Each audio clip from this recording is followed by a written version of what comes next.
ఇవాళ అక్కడ వస్తున్నటువంటి ఇదిగో ఆయనే వంశీ గారు, వాళ్ళ మనుషులు, సత్యవర్ధన్ అతనే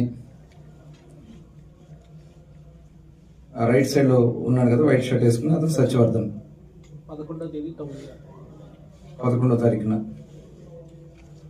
భయపెట్టి అంత భయంగా నుంచున్నాడు అక్కడ చేతులు కట్టుకుని.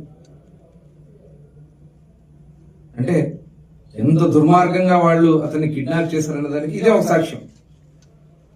ఇవన్నీ విజువల్స్ అన్ని క్లియర్ గా ఉంటే ఆ కేసులో పోలీస్ అధికారులు విచారణ చేసి అతన్ని అరెస్ట్ చేస్తే జగన్మోహన్ రెడ్డి ఏం మాట్లాడుతా ఉన్నారు? బట్టలోడు తీసుకొడతారా? అంటే పోలీస్ అధికారులు బెదిరిస్తా ఉన్నారా? భయపెడతా ఉన్నారా?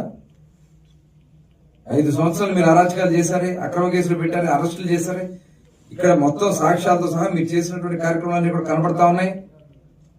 ఇవాళ ఆ కేసులో అతను అరెస్ట్ చేస్తే ఇవాళ మీరు వచ్చి బెదిరించి భయభ్రాంతులు చేయాలని చూస్తారా? జరగదు. కృష్ణా జిల్లాలో జరగదు.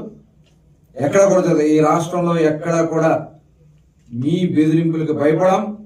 ప్రజాస్వామ్యబద్ధంగా గౌరవ ముఖ్యమంత్రి చంద్రబాబు నాయుడు గారి నాయకత్వంలో నిజంగా మేము కక్షపూరితంగా చేయాలంటే